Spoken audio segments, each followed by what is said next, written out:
அனைத்து நல்லுள்ளங்களுக்கும் வணக்கம். நான் உங்கள் ரவிக்குமார். தொடர்ந்து நம்ம அடுத்தடுத்த அப்டேட் பார்த்துட்டே இருக்கிறோம். நம்மளோட அப்டேட் நம்பர் 58. நம்மளும் ஈரானும் ஈக்குவலாக இருக்கும். ஈரான் இப்போ கரெக்டாக இந்திய நேரப்படி ஒரு 8 மணி இருக்கும். 58வது வேவ் இஸ்ரேலை நோக்கி அனுப்பியிருந்தாங்க. இன்றைக்கி ஈரானுக்கு ஒரு பேட் டே, ரொம்ப ஒரு பேட் டே. ஒரு தலைவர் மட்டும் இல்லை, மொத்தமாக 8 தலைவர் மேலே இழந்திருக்காங்க. தேடி இஸ்ரேல் வந்து அடித்திருக்காங்க. அடுத்தது ஈரானுடைய மிக பெரிய ஒரு உச்சபட்ச தலைவராக கருதப்பட்ட லர்ஜானி அவர்கள் கொல்லப்பட்டதாக அனௌன்ஸ் பண்ணிட்டாங்க. ஈரான் தரப்பில் அவங்க இன்ன வரைக்கும் உறுதி செய்யலை அப்படின்னா கூட அது உறுதி செய்யப்பட்ட தகவலாகவே வந்து ஏன் எப்படி இஸ்ரேல் முழுமையாக நம்புகிறாங்கன்றதுக்கான காரணங்களே உங்ககிட்ட சொல்கிறேன். நான் தொடர்ந்து வதந்திகளுக்கு முற்றுப்புள்ளி வைத்திருக்கிறது இஸ்ரேல்.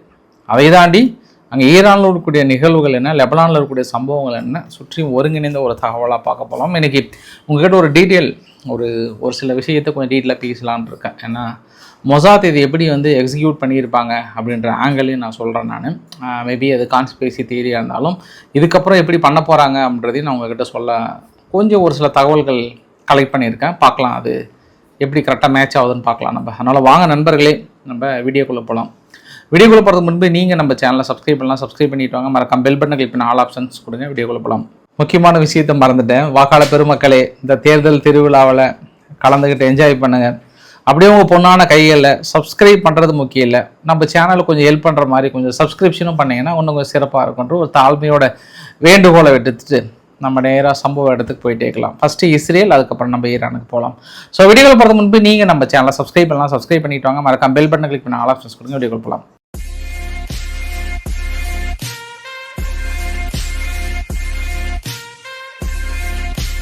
அப்டேட் நம்பர் 55 ஒரு வீடியோ டவுட்டில் தான் போட்டிருந்தேன் நான்.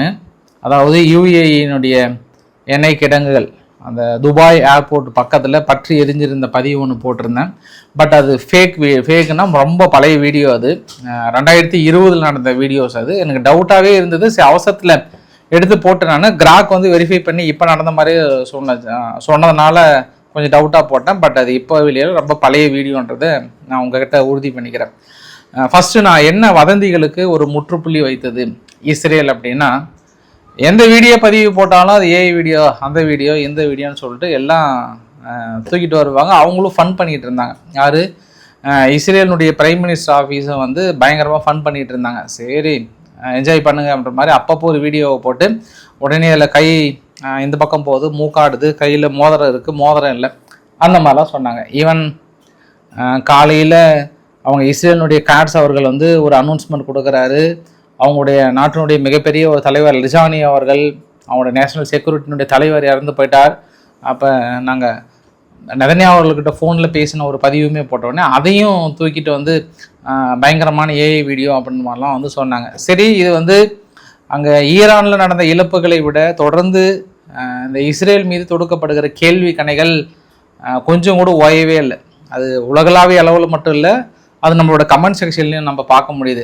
எப்பா ஈரானுடைய தலைவர் செத்ததை சொல்றியே, நெதன்யாஹூ அவர்கள் நீ இறந்ததை சொல்லியே, அது ஏஐ வீடியோ போட்டிருக்கிறாங்க மாதிரிலாம் பார்க்க முடிஞ்சது. பட் இந்த வீடியோ பதிவு பாருங்கள், அவர் தான் இந்த அதிகாரப்பூர்வமாக அனௌன்ஸ் பண்ணது. இது வந்து ஏஐ வீடியோஸ்லாம் கிடையாது, இது ஒரிஜினல் வீடியோஸ் தான். என்ன காரணம்னா ஐஆர்ஜிசியினுடைய கேங்ஸ்டர்ஸ் அப்படின்னு ஒரு வார்த்தையை பயன்படுத்தி ஐஆர்ஜிசியினுடைய தலைமை பொறுப்பில் இருந்த ஒரு சுலைமானி அவரையும் அப்புறம் இந்த நேஷனல் செக்யூரிட்டியினுடைய தலைவர் லர்ஜானி அவர்களும் வந்து கொல்லப்பட்டிருக்கிறார். இனி ஒவ்வொரு தலைவர்களும் வந்து இதே நிலைமை தான் வேட்டையாடப்படுவார்கள். அவங்க சுதந்திரத்தை நோக்கி நெருங்கி கொண்டிருக்கிறது ஈரான், அது கூடிய விரைவில் அடைய தான் போகிறாங்க அப்படின்ற மாதிரியான வீடியோ பதிவை வெளியிட்டாங்க. ஆனால் இந்த வீடியோ பதிவு வந்து அவர் இறந்தது அதிகாரப்பூர்வமாக எப்போ அனௌன்ஸ் பண்ணாங்க அப்படின்னா, இந்திய நேரப்படி நான் உங்களுக்கு ஷேர் பண்ணது கடைசி வீடியோ வெளியிட்டது ஒரு 4:15 மணிக்கு கரெக்டாக அதிகாரப்பூர்வமாக ஒட்டுமொத்த உலகத்துக்கு அனௌன்ஸ் பண்ணாங்க. இந்திய நேரப்படி சாயந்தரம் ஒரு 4:15க்கு, டேட் வந்து 17 மார்ச். ஆனால் இவர் இந்த வீடியோ ரெக்கார்ட் பண்ணார்ல, அது வந்து 3 மணி நேரத்துக்கு முன்னாடியே ரெக்கார்ட் பண்ணிட்டாங்க. யாரும் நெதன்யாஹூ அவர்கள் பேசின வீடியோ 3 மணி நேரத்துக்கு முன்னாடியே ரெக்கார்ட் பண்ணிட்டாங்கன்றது ஒரு கூடுதல் தகவல். அதுக்கப்புறம் தான் இதை ரிலீஸ் பண்ணுறாங்க. அது இல்லாமல் இன்னொரு இதையும் நீங்கள் நிறைய பேர் வந்து ஏஐ வீடியோ அப்படின்னாங்கன்னா, அவங்க வந்து இன்னைக்கு கவர்மெண்ட் மீட்டிங் ஒன்று நடத்தினாங்க. யார்? இஸ்ரேல் தரப்பில். அந்த கவர்மெண்ட் மீட்டிங்கில் நடந்துக்கிட்டாரு, அந்த புகைப்படத்தையும் வெளியிட்டுட்டாங்க. இதுக்கப்புறம் மக்களே இந்த ஏஐ வீடியோஸ்ன்னு சொல்கிறவங்களே என்ஜாய் பண்ணுங்கன்ற மாதிரி இஸ்ரேல் தரப்பில் ஒரு மிகப்பெரிய ஒரு முற்றுப்புள்ளி வச்சுட்டாங்க. லர்ஜானி அவர்கள் வந்து லீடர் அங்கே நசரல்லா அவர்கள் இருந்தப்ப இங்கிருந்து போயிட்டு அவருடைய இறுதி அந்த துணிக்கு வந்து முத்தமிட்டார்ன்ற பதிவுகளை கூட பெரிய அளவுக்கு வந்து சொல்லியிருந்தாங்க. ஸோ நம்ம 2 ஈரான் தலைவர்கள் இருந்தது பார்த்தோன்னா, ஒன்று வந்து கமாண்டர் ஆஃப் பெசித், அவர் தான் அந்த ஐஆர்ஜிசியினுடைய ரொம்ப ஒரு தலைமை பொறுப்பில் இருந்து ரொம்ப ஒரு பொறுப்புள்ள நபராக இருந்தக்கூடிய ஒரு நபர் இன்று காலை கொல்லப்பட்டிருக்கிறார் என்றும், இஸ்லாமிய நாடுகள் ஒன்றிணைய வேண்டும், இன்னும் ஏன் மௌனம் காக்குறீங்கிறது வேதனை அளிக்கிறது, உதவி கோரும் இஸ்லாமியர்களுக்கு உதவாதவர் இஸ்லாமியரே அல்ல, எதிரிகளால் இக்கட்டான சூழலில் சிக்கி கொண்ட ஈரானிய மக்களுக்கு எந்த நாடும் துணை நிற்கவில்லை, அதனால நீங்க இஸ்லாமிய நாடுகள் மௌனம் காப்பது சரியில்லைன்னு ஒரு மாதிரி உருக்கமான பதிவெல்லாம் போட்டிருந்தார். அது இல்லாமல் லர்ஜானி அவர்கள் வந்து ட்ரம்ப்போட தலைக்கு வந்து விலை பேசியிருந்தார். எங்களை நீங்க அசாசினேஷன் பண்றது முக்கியம் இல்லை, நீங்க உயிரோடு இருக்கீங்களான்றதுதான் ரொம்ப முக்கியம் அப்படின்ற மாதிரி பேசினாங்க. ஸோ லர்ஜானி அவர்கள் தான் அதிகமான அளவுக்கு அமெரிக்காவையும் இஸ்ரேலையும் அடுத்த டெய்லியும் ஒரு சில பதிவுகள்லாம் போடுவாங்க. அவ்வளோதான் பயந்துட்டியா குமார் அப்படின்ற மாதிரியும், இது இன்னும் அமெரிக்காவுக்கு இன்னும் அதிகமாக இருக்குன்ற மாதிரியும் நிறைய விஷயங்கள் வந்து போட்டிருந்தார். அது இல்லாமல் இந்த தாக்குதலில், அதாவது இன்னைக்கு என்ன பண்ணிட்டாங்க, தெஹ்ரானை மையப்படுத்தி ஐஆர்ஜிசியுடைய தலைவர்கள் குறிவைத்து அடுத்தடுத்து தாக்கல் நடத்தினது எல்லாமே இவங்க அந்த 12 நாள் யுத்தத்தில் ஐஆர்ஜிசியினுடைய அந்த முகமது பஹாரி அவர்களும் ஜாவித் பஹாரி அவர்களும் கூட இருந்ததாக சொல்லப்படுறாங்க. ஒரு பெரிய சார்ட்டே வெளியிட்டிருந்தாங்க. இந்த சார்ட்டில் ஐஆர்ஜிசியினுடைய கமாண்டர், மற்ற கமாண்டர்கள் அவர் கூட யார் யார் இருந்தாங்க, மொத்தம் எங்கள் லிஸ்ட்டில் வந்து இன்றைக்கி 3 பேர் பக்கம் எலிமினேட் பண்ணியிருக்காங்க. இன்னும் லிஸ்ட்டில் பார்த்தோம் அப்படின்னா ஒவ்வொரு தலைவர்களுக்கும், அதாவது ஈரானுடைய முக்கிய தலைவர்களுக்கும் 10 மில்லியன் பக்கம் விலை பேசியிருந்தாங்க. அந்த 10 மில்லியனை வந்து நாங்கள் ஃப்ரீ பண்ணி கொடுத்துருக்கோம். ஸோ அதில் நன்றி சொல்ல வேண்டியது அமெரிக்கா எங்களுக்குன்ற மாதிரிலாம் இஸ்ரேல் இன்னைக்கு பயங்கரமாக பேசியிருந்தாங்க. ஏன்னா அடுத்த கட்ட ஒரு தலைவராக அறியப்பட்டவர் லர்ஜானி அவர்கள், சுப்ரீம் லீடர், அவங்க நாட்டோட அலி காமேனி இருக்கிறார் இல்லையா, அவரோட அடுத்த தலைவர் ஆக்சுவலாக இவரு தான் சூஸ் பண்ணாங்க. ஆனால் ஏன் அவங்க முஸ்தபா அவர்களை சூஸ் பண்ணாங்கன்னு தெரியல. அவர் உயில் எழுதின மாதிரியே யாரு அலி காமேனி அவர்கள் உயிரோடு இருக்கும் போதே இவர் தான் அடுத்த தலைவராக இருக்கணும், லர்ஜானி தான் இருக்கணும்னு சொல்லிட்டு மனப்பூர்வமாக சொன்னது.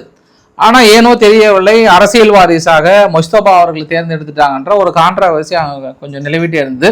இருந்தாலும் இவருக்கான அதிகாரங்களும் ஈரானை வந்து தலைமை பொறுப்பில் இருந்து நடத்தக்கூடிய முழு பொறுப்பையுமே வந்து கொடுத்துருந்தாங்க. அவ்வப்போது ஐஆர்ஜிசி எடுக்கப்படுகிற முக்கிய முடிவுகள் எல்லாத்தையும் வந்து முஸ்தபா அவர்கள் வந்து மருத்துவமனையில் இருக்கிறார், அந்த ஒரு சூழ்நிலைக்காரக்க இவர் தான் வந்து எடுத்திருந்தார். சரி, உங்களுக்கு நான் இப்போ ஒரு 2-3 குழு கொடுக்குறேன். முஸ்தபான்ற பாருங்க, மொசாத் வந்து எந்த அளவுக்கு நெருங்கி இருக்கிறாங்க அப்படின்றது. இது வந்து 4 நாளைக்கு முன்னாடி போட்ட பதிவு. அந்த பதிவில் என்ன சொல்கிறாங்கன்னா, இவருக்கு பின்னாடி இருக்கிற 2 மாஸ்க் வைத்த நபர், இந்த மாஸ்க் வைத்த நபர் வந்து 26 வருஷத்துக்கு முன்னாடியே நான் வந்து பார்த்துருக்கேன், அவங்க வந்து மொசாட்டோட ஏஜென்ட் அப்படின்னு ஒரு பதிவு நான் பார்த்தேன்.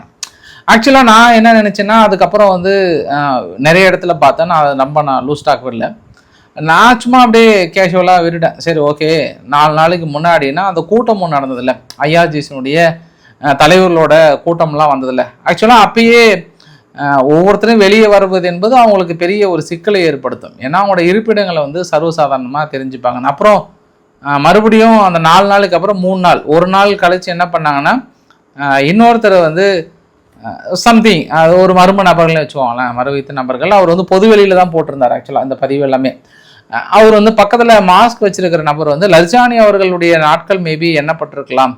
அவர் வந்து குண்டு வச்சு தான் அடிக்கணும்லாம் இல்லை, ஆனால் அவர்கிட்ட சம்திங் ஏதோ இன்ஃபெக்டட் வைரஸ் வந்து செலுத்துறதுக்கு வாய்ப்புகள் இருக்கு. ஏன் அவங்களோட பாதுகாவலர்கள் இது என்ன கோவிட் காலமா என்ன மாஸ்க்கை போட்டு சுத்துறாங்க? 2 ஆங்கிளில் பார்க்கலாம் நம்ம. அவர் பின்னாடி மாஸ்க்கை போட்டு சுத்துறதுக்கு ஒன்று தன்னை யாருன்னு காட்டிக்காமல் இருக்கிறதுக்காகவும், இல்லைனா அவர்கிட்ட இருக்கக்கூடிய அந்த இன்ஃபெக்டட் வந்து நம்மளுக்கு வந்துடக்கூடாதுன்ற ஆங்கிளில் வந்து இருப்பாங்க. அதுக்கப்புறம் வந்து மறுபடியும் மறுவைத்த நபர் என்ன மாதிரியான குழு போட்டிருந்தாருன்னா, அதை ரவுண்ட் பண்ணி வந்து இல்லை அவர் பின்னாடி இருக்கிறவர் எனக்கு பேர்லாம் தெரியும் அப்படின்னு சொல்லிட்டு அந்த பேரை கூட ரிவீல் பண்ணியிருந்தார். அவர் ஏன் அந்த பேரை வந்து இன்னைக்கு ரிவீல் பண்ணார், இன்னைக்கு மதியத்துக்கு மேலாம் ஒரு 5 மணிக்கு பக்கம் வந்து அவர் பேர் கூட சொன்னார். ஏன்னா அவர் வந்து அங்கேருந்து சேஃபாக கிளம்பிட்டாரு, அந்த அடிப்படையில் நான் வந்து அவரோட பேரை சொல்கிறேன் அப்படின்னாரு. சரி, நான் எதுக்கும் ஒரு சில ரீசனுக்காக நான் வந்து எதுவும் சொல்ல, நான் அவரோட பேர் சொல்கிறது மட்டும் இல்லாமல் மொத்தம் ஒரு 2-3 நபர்கள் வந்து இது வந்து கன்ஃபார்ம் பண்ணியிருந்தாங்க.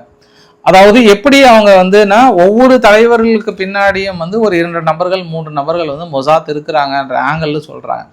ஸோ அவங்க தெளிவாக எங்கே போகிறாங்க எங்கே வராங்க, they will be completely watch அப்படின்ற அடிப்படையில் சொன்னாங்க. இன்னொரு எக்ஸாம்பிள் கூட சொன்னாங்க, முஸ்தபா அவர்கள்கிட்ட வந்து ஒருத்தன் வந்து செல்ஃபி எடுத்தான். அந்த செல்ஃபி எடுத்தவன் பேர் கூட வந்து அபாபாதர். அபாபாதர் அப்படின்னா அவன் வந்து ஒன் ஆஃப் த மொசாட்னுடைய டாப் ஸ்பை அவன் தான்.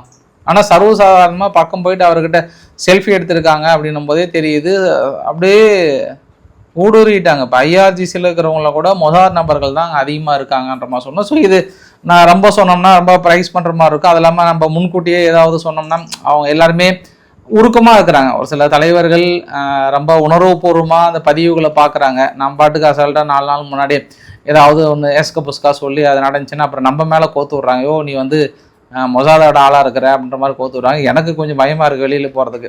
ஏப்பா இந்த அளவுக்குலாம் என்னை லிங்க் பண்ணாதீங்கன்றது நான் மறுபடியும் நான் வேண்டுகோள் வைக்கிறேன் நான் ஒன்று. ஆனால் நான் இன்னொரு ஆங்கிலையும் நான் இப்பயே நான் என்ன முன்கூட்டியே சொல்கிறேன். நான் அடுத்து வந்து முஸ்தபா அவர்களுக்கான நேரம் கிட்டத்தட்ட நெருங்கி விட்டதாக மறுபடியும் அதே மர்ம நபர்கள் வெளியிடுறாங்க. ஆனால் உங்களுக்கு இன்னொரு டவுட்டு, ஏன் அதே பெசஸ்கியன் அவர்களையோ வெளியுறவுத்துறை ஆராய்ச்சி அவர்களையோ லிஸ்ட் குறி வைக்கலன்னா அவங்க வைக்கல. இஸ்ரேலோ அமெரிக்காவோ இந்த 2 தலைவர்கள் மீது எதுவுமே அவங்க இன்ன வரைக்கும் டார்கெட்டும் வைக்கல. அவங்க லிவிட் ஃப்ரீன்ற மாதிரி விட்டுட்டாங்க. யார்? பெசஸ்கியன் அவர்களையும் வந்து ஆராய்ச்சி அவர்களையும். ஏன்னா என்னைக்கா இருந்தாலும் அமெரிக்கா வந்து பெசஸ்கியனை சூஸ் பண்ணுறதுக்கு வாய்ப்பு இருக்குன்னு நினைக்கிறேன் ஓரளவுக்கு. அதாவது அமெரிக்கா நினைச்சது நடந்ததுன்னா அதையும் நான் முன்கூட்டியே சொல்லிடுறேன். இல்லை இஸ்ரேல் நினைச்சது நடந்தது அப்படின்னா பெசஸ்கியன் அவர்களை சூஸ் பண்ணுறதுக்கு வாய்ப்பு இருக்குது. பட் அவர் எப்படி நகரான்னு தெரியல. அதே ஆராய்ச்சி அவர்கள் தெரியல. ஆனால் இன்னுமே ஏன் இஸ்ரேலுடைய ஊடகங்கள் வந்து இஸ்மாயில் கானி அவர்களை கொண்டு வந்து இழுத்துட்டு வந்து விடுறாங்கன்னு தெரியல. ஏன்னா அவர் தான் இதுக்கு எல்லாத்துக்கும் காரணம், அவர் மட்டும் இறக்கலை அப்படின்ற மாதிரிலாம் வந்து தொடர்ந்து அந்த ஐஆர்ஜிஎஸோட முக்கிய தலைவரை கொண்டு வந்து விட்டு இருக்கிறாங்க. பாவம் மனுஷன் அவர். ஆக்சுவலாக அவர்லாம் கிடையாது. அவர் ஏற்கனவே அந்த 12 நாள் தாக்குதல போய் ஐஆர்ஜிஎஸோட முக்கிய தலைவர்களை இழந்துட்டாங்க. அப்பயே இவர் மட்டும் உயிர் பிழைத்தார். இவர் எல்லாருமே வந்து டார்கெட் பண்ண உடனே அவருக்கே கொஞ்சம் ஜர்க்காயிருப்பார். எங்கடா நம்மளை பிடிச்சி உள்ளகளை போட்டுருவாங்களான்ற மாதிரி இருந்தார். கடைசியில் ஒரு இறுதி ஊர்வலத்திலாம் நிறைய கலந்துக்கிட்டார். ஆனால் இப்போ காயத்தோடு இருக்கிறாரா இறந்து போயிட்டாரான்னு தெரியல. ஆனால் இஸ்ரேலினுடைய அந்த மொசாத் பண்ணுற வேலையெல்லாம் பாருங்கள், இவர் தான் அதுக்கு முக்கிய தலைவர், இவர் தான் வந்து பிடிச்சி கொடுத்தார் அப்படின்ற மாதிரி வந்து சொல்கிறாங்க. ஆக்சுவலாக நான் உங்களுக்கு வந்து இன்னொரு குழு கூட நான் சொல்லியிருந்தேன், நீங்கள் கரெக்டாக நோட் பண்ணியிருந்தீங்கன்னா அப்போ நிறைய பேர் வந்து ஏதோ நான் சொல்கிறேன் அப்படின்னு நினச்சிருந்துருப்பீங்க. ஆக்சுவலாக இவங்க வந்து மெஹ்ராபாத்னு சொல்லிட்டு இந்த சைடு வந்து அசர்பைசான் சைடு கூட இல்லை, அந்த பக்கம் துர்க்மெனிஸ்தான் இந்த சைடு இருக்குல்ல, ஈரானுடைய எல்லை பகுதியில், அங்கே தான் இருந்தாங்க. ஆனால் இவங்க ஏன் இந்த முடிவு எடுத்து திடீர்னு எல்லாரும் ஓடி வந்து இந்த மீட்டிங்கில் கலந்துக்கிட்டாங்க அப்படின்னாங்கன்னா, ஒரு தலைவர்கள் இல்லாத ஒரு மீட்டிங் வந்து மக்கள் மத்தியில் ஒரு நம்பிக்கையை ஏற்படுத்தாது. அப்போ அவங்களே பயந்து போய் உள்ளே இருக்கிறாங்க. அப்புறம் வந்து அந்த மீட்டிங் வந்து பிசுபிசுத்து போயிடும். ஈரானுக்கு எதிராக தனது ஒற்றுமையை காட்ட வேண்டும் என்பதற்காக எல்லாருமே வெளியே வந்தாங்க. பட் வெளியே வரும்போதே அது கிளியராக நோட் பண்ணிட்டாங்க யார் யார் எங்கே இருக்கிறாங்க. அப்போ அவர் மட்டும் இல்லை, ஐஆர்ஜிசியினுடைய முக்கிய தலைவர்களும் அவங்க இழந்திருக்கிறாங்க அப்படின்றது கூடுதல் தகவல். அதற்காக தலைவர்கள் இருந்தால் ஒரு நாட்டை வந்து முழுமையாக வீழ்ச்சி அடைய முடியுமா என்றால் அது ஒருபொழுதும் நடந்து விடாது. அந்த மாதிரியான நாடுகள் கிடையாது. அடுத்த தலைவரை நாங்கள் சூஸ் பண்ணிட்டு போயிட்டே இருக்கிறோம். இப்போ என்ன, அலி காமேனியே தூக்கிட்டீங்க, அடுத்த ஆள் நாங்கள் போட்டுட்டோம், இப்போ அது லெஜானியா, அடுத்து நாங்கள் போட்டு போயிட்டே இருப்போம்னா உங்களுடைய இலக்குகளை நாங்கள் அடைய விடவே மாட்டோம், உங்களுக்கான தீர்ப்புகள் எழுதி விட்டதுன்ற மாதிரிலாம் இன்னும் ஈரான் தரப்புல கான்ஃபிடென்ட்டாக இருக்கிறாங்க. அதனால தான் 58வது வேவ் அனுப்புகிறாங்க. இது ஈரான் தரப்புல அனௌன்ஸ் பண்ணல அப்படின்னாலுமே லர்ஜானி அவர்கள் கண்டிப்பாக 100% இறந்துட்டார். அது வந்து அவங்க அனௌன்ஸ் பண்ணல அப்படின்னாலும் நான் என்னுடைய நம்பிக்கையின் அடிப்படையில் இல்லை ஏதோ ஒரு சம்திங் ஒரு சின்ன ஒரு சமிக்கைகள் அது தெரியும்ல, அதன் அடிப்படையில் சொல்கிறேன். நான் கண்டிப்பாக ஈரான் அனௌன்ஸ் பண்ணல, அவர் வந்து உயிரோடு தாங்கிறார், ஏன்னா அவர் அதுக்கப்புறம் வந்து தனது எக்ஸலத்தில் வந்து போட்டிருக்கிறார் அப்படின்னு சொல்கிறவங்களுக்கும் கண்டிப்பாக அவர் இறந்துட்டார். அது வேணா நீங்கள் வருங்காலங்களில் அவங்க அனௌன்ஸ் பண்ணுறதுக்கான வாய்ப்புகள் நிறையா இருக்குது. அதே மீறி உயிர் பிழைத்திருக்கிறார் அப்படின்னா அது 0.2% தான் இருக்கும், 0.2% தான் இருக்கும்னு நினைக்கிறேன் நான். பட் அவங்க கான்ஃபிடென்ட்டாக இருக்கிறாங்க. 58வது வேவ் இங்கே ஈரான் தரப்புல இருந்து அனுப்புனதுக்கு அப்புறம் பார்த்தீங்கன்னா பென்குரியன் விமான நிலையம் முழுமையாக மூடப்பட்டு விட்டது. ஏன்னா ஹிஸ்புல்லா தொடர்ந்து தாக்கல் வெளியிட்டு இருந்தாங்க. 2 வீடியோ பதிவுகளும் பாருங்க. ஹிஸ்புல்லா வந்து பயங்கரமான ராக்கெட்லாம் வச்சிருக்கிறாங்க. இவங்க 58வது வேவ் அனுப்புறாங்க. ஜியோனிஸ் உங்களை முடிக்காம விட மாட்டேன், கதையை முடிக்காம விட மாட்டேன், அது நீங்க வந்து ஆப்ரேஷன் எஃபிக் ஃபியூரி இல்லை, ஆப்ரேஷன் எஃபிக் ஃபியர் அப்படின்ற மாதிரிலாம் வந்து காலையில் பயங்கரமாக ஈரான் வந்து ஓட்டிகிட்டு இருந்தாங்க. கொஞ்சம் ஈரான் தரப்பில் இன்னைக்கு காலையிலேருந்து ரொம்ப கான்ஃபிடென்ட்டாக இருந்தாங்க.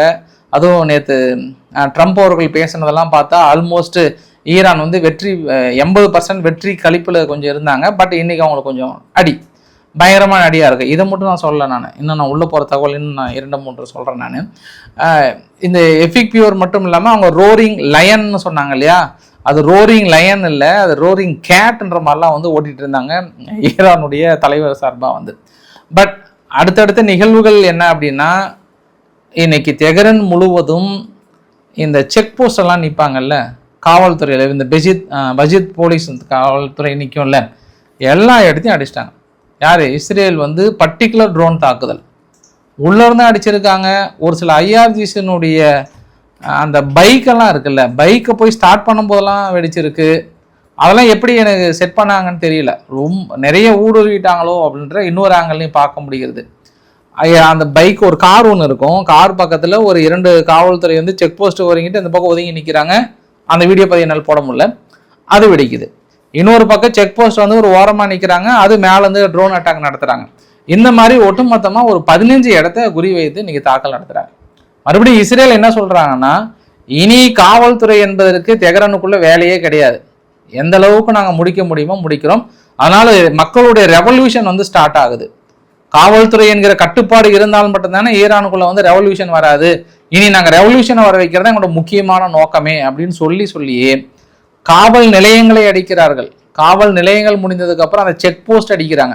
செக் போஸ்ட்டுக்கு அப்புறம் ஒவ்வொரு டிஸ்ட்ரிக்ட் ஒவ்வொரு ஏரியாவிலையும் இருக்குல்ல, ஸ்டேஷன் பை ஸ்டேஷனாக இருப்பாங்கல்ல, அது எல்லாத்தையும் இனி வருகின்ற இந்த ஒரு வாரம் ஃபுல்லாக எங்களுக்கு இதுதான் வேலை அப்படின்ற மாதிரி வந்து சொல்லியிருக்காங்க. இது எப்படி அடுத்த கட்டத்துக்கு கொண்டு போக போகிறாங்கன்னு தெரியல ஈரான் தரப்புல இருந்து. ஏன்னா ஒரு மக்களை வந்து ஒரு கண்ட்ரோலுக்குள்ளே வச்சுட்டு இருக்கிற வரைக்கும் தான் ஈரான். அந்த கண்ட்ரோல் விலகிடுச்சு அப்படின்னா, அது சப்போஸ் உள்ளுக்குள்ள அது போராட்டமாக வெடிச்சுது அப்படின்னா இவங்க ஈஸியாக அச்சீவ் பண்ணிடுவாங்க. அதை நோக்கி இந்த தாக்கல் நடத்துகிறாங்க. ஆனால் மக்கள் மத்தியில் இன்னுமே ஒற்றுமையை காட்டுறாங்களா அப்படின்னாங்கன்னா, எதிர்ப்புகளை விட இன்னுமே ஈரான் மக்கள் ஒற்றுமைகளை தான் காட்டி கொண்டிருக்கிறார்கள். இஸ்ரேலுக்கு எதிராக அந்த ஒற்றுமைகளை தான் காட்டி கொண்டிருக்கிறார்கள் என்றதும் கூடுதல் தகவலாக பார்க்க முடியும். இன்னைக்கு யுஏஇயில் மறுபடியும் இந்த ஷார்ஜான்னு சொல்லிட்டு ஒரு இண்டஸ்ட்ரியல் ஜோன் ஒன்று ஒரு ட்ரோன் தாக்கல் நிகழ்த்தப்பட்டிருக்கிறது. இன்னைக்கு யுஏஇயில் ஒரே நாளில் மட்டும் 10 பாலிஸ்டிக் ஏவுகணைகளும் 45 ட்ரோன் தாக்குதல்களும் நிகழ்த்தப்பட்டிருக்கிறது, அதிகமான அளவுக்கு. அப்புறம் சவுதி அரேபியா, இவங்க 2 தான் வந்து பெரிய அளவுக்கு தாக்கல் நிகழ்த்திட்டு இருந்தாங்க.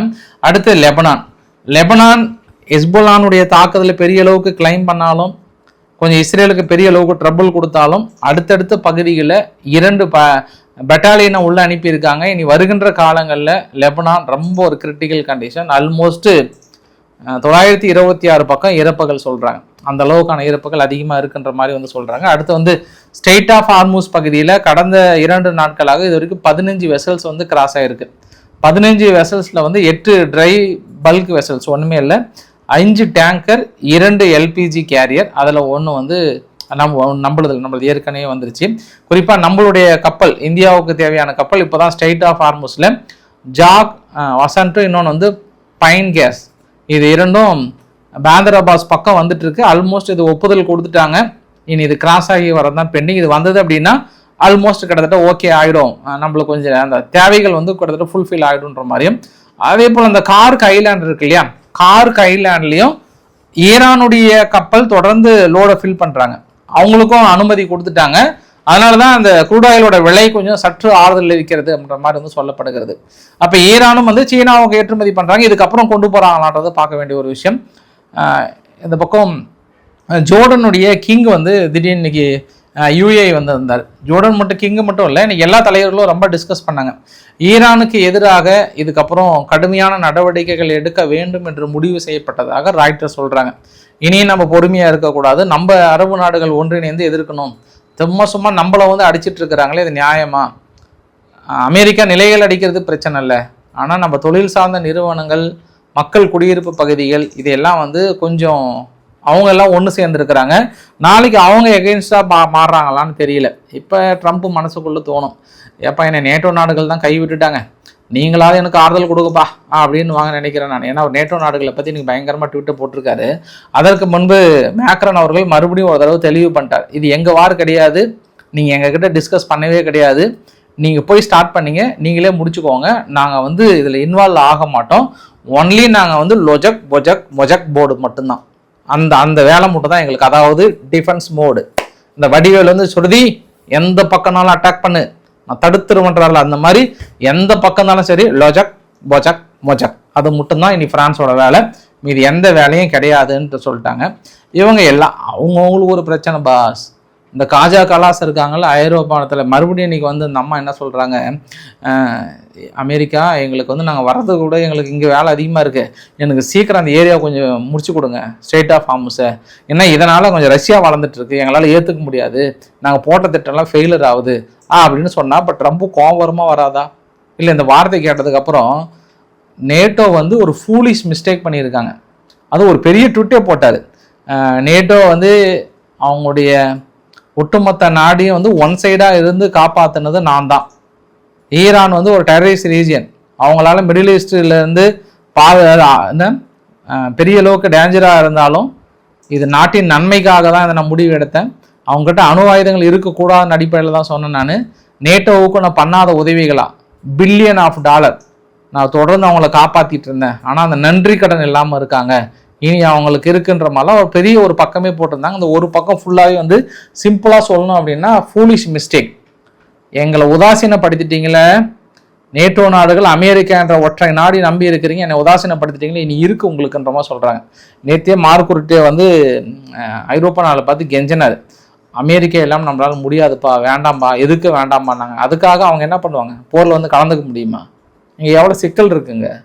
இருந்தாலும் அவர் கடைசியில் ஒரு வார்த்தை சொல்கிறாரு, எங்ககிட்ட கேப்பபிலிட்டி இருக்குது, யாருமே வந்து எங்களுக்கு உதவி பண்ண அவசியம் கிடையாது, நாங்கள் பார்த்துக்க தெரியும், ஆல்மோஸ்ட் ஃபினிஷ் பண்ணிட்டோம், இன்னும் 30% தான் இருக்குது, அதை முடிச்சுட்டு நான் கூப்பிட்றேன், நான் அப்போ தெரியும் அமெரிக்கா யார் அப்படின்றத மனுஷன் மறுபடியும் எனக்கு ஏதோ வெறி கொண்ட வேங்கையாக வந்து பேசிகிட்டு இருக்காரு. பட் ட்ரம்ப்புக்கு என்ன சிக்கல் அப்படின்னா, அங்கே தேசிய பயங்கரவாத எதிர்ப்பு மையத்தினுடைய இயக்குனர் ஜோ கென்ட் அவர்கள் வந்து பதவி ராஜினாமா பண்ணிட்டார். இது வந்து இஸ்ரேலினுடைய நலனுக்காக இந்த போர் வந்து தொடங்கப்படுவதாகவும், இது அமெரிக்கா நலனுக்காக இல்லை, பர்பஸாகவே மக்களை கொன்று குவிக்கிறது வந்து என்னால் ஏற்றுக்க முடியாதுன்னு சொல்லிட்டு மனுஷன் வந்து ராஜினாமா பண்ணிட்டு போயிட்டார். ஏன்னா இந்த யுத்தமே வந்து ஒரு ஃபால்ஸ் ஃப்ளாகல் நீங்கள் நடத்திட்டு இருக்கீங்க, இது வந்து தவறுன்ற அடிப்படையில் ட்ரம்ப்புக்கு பெரிய சிக்கலை ஏற்படுத்தும் அப்படின்ற மாதிரிலாம் வந்து ஊடகங்கள் வந்து போட்டிருந்தாங்கன்ற ஒரு கூடுதல் தகவலாக சொல்ல முடியும். ஸோ இந்த வீடியோவோட நிறைவு பகுதியில் ஹமாஸ் மறுபடியும் காசாவுக்குள்ளே ரீகைன் ஆகிட்டு இருக்காங்களாம், பெரிய அளவுக்கு ரீகைன் ஆகிட்டு இருக்காங்க. மேபி அவங்க கூட மறுபடியும் சிக்கலை கொடுக்கலாம் இஸ்ரேலுக்குன்ற மாதிரி சொல்கிறாங்க. அப்படி ஒரு ஹமாஸ் முடிவு எடுத்தாங்கன்னா இப்போ லெபனானுக்குள்ளார இறப்புகள் பார்க்குறல, மறுபடியும் எங்கள் காசாவுக்குள்ளே இதுதான் சாக்குன்னு இஸ்ரேல் வந்து பெரிய அளவுக்கான தாக்கல் நிகழ்த்திடுவாங்க.